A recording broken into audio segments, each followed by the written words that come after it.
सवाल वही है, मायावती खामोश हैं, चुप हैं, दलित वोट कहां जाएगा यूपी में, यह लगातार सवाल बना हुआ है।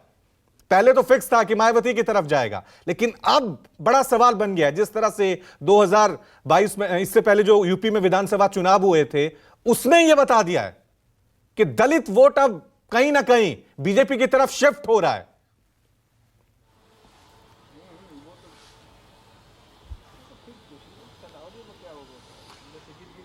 देखिए रवि, एक क्लासिक एग्जाम्पल आपको देता हूं तो आप इससे समझ पाएंगे। अमेठी का चुनाव लोकसभा का 2019 का हो रहा था। स्मृति ईरानी बीजेपी से थी, राहुल गांधी कांग्रेस पार्टी से थे।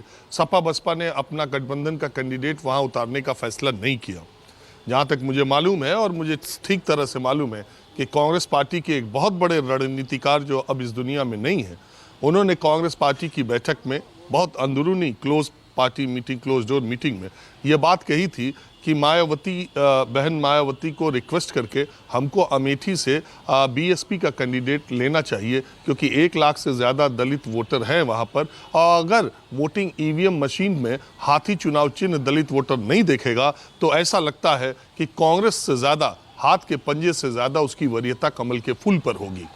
लेकिन जिस तरह की जानकारी मुझे है और सूत्रों के मुताबिक, राहुल गांधी ने इस प्रस्ताव को अनसुना कर दिया और उन्होंने कहा कि नहीं, ऐसा रिक्वेस्ट करने की ज़रूरत नहीं है। उन्होंने तय किया है तो वो अगर कैंडिडेट नहीं देते हम चुनाव में जाएंगे।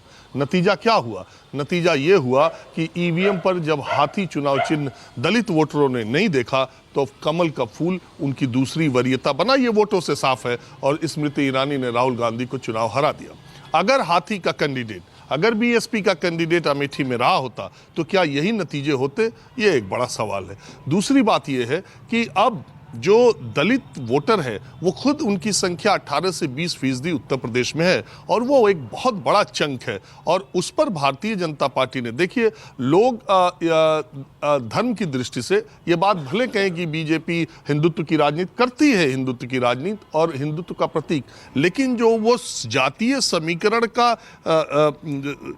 समीकरण और हिंदुत्व का कॉकटेल जो वो उत्तर प्रदेश में तैयार करती है, जो उत्तर प्रदेश के राजनीतिक समीकरणों को, जातीय समीकरणों को समझते हैं, वो अच्छी तरीके से इस बात को समझते हैं कि जातियों को साधने में भी इस वक्त भारतीय जनता पार्टी, कम से कम उत्तर प्रदेश को तो मैं मानता हूं, उसमें नंबर 1 की पार्टी है, जिसमें आप देखें कि उनकी पूरी कोशिश रहती है। आप इस बात को देखें कि 2017 में आपने देखा कि उन्होंने उत्तर प्रदेश से आए हुए रामनाथ कोविंद को, दलित को राष्ट्रपति बनाया था, जो कि मध्य उत्तर प्रदेश से आते हैं। और इसका फायदा कहा जाता है कि 2019 में भी उन्हें मिला और 2022 में भी मिला। आप देखें कि अब भारतीय जनता पार्टी का पॉलिटिकल ग्राफ चुनावी जीत का चाहे जितना अच्छा हो, लेकिन एससी और एसटी सीटों में उनकी जीत का प्रतिशत बहुत कम रहता है। आप झारखंड की सीटों में देखें, शेड्यूल्ड ट्राइब्स की जो सीटें हैं वहां पर भारतीय जनता पार्टी बहुत ही बुरे तरीके से चुनाव हारती है। आप उड़ीसा में शेड्यूल्ड ट्राइब को देखें तो वहाँ की सीटों पर बीजेपी का प्रदर्शन अच्छा नहीं रहता है।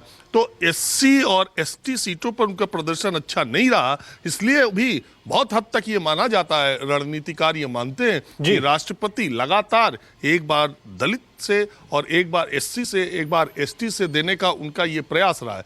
अब बड़ा सवाल ये है कि मायावती के पास अगर अपने 20% वोट नहीं रहते हैं और 2022 के लोकसभा चुनाव में वो 13% भी वोट नहीं पाती हैं, जितना अरविंद केजरीवाल गुजरात में जाके पहली बार पा जाते हैं, उतना अपने पूरे जो गढ़ है बीएसपी यहां नहीं पाती है, तो फिर आने वाले चुनाव में बीएसपी का वोटर किधर जाएगा? उसके पास विकल्प कैसे होंगे? मायावती को अपनी वो वोट बैंक की क्षमता वो बचा के रख पाएंगी? और दूसरा बीएसपी के सामने संकट ये है कि उसकी सेकंड रैंक कोई लीडरशिप नहीं है।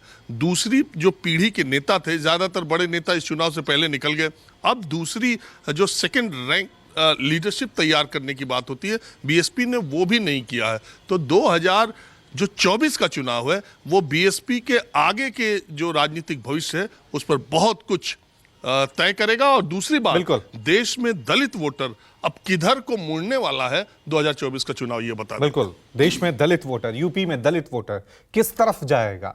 जब वो वोट डालने जाएंगे तो उनके जहन में पहले तो एक ही पार्टी होती थी, वो थी बीएसपी।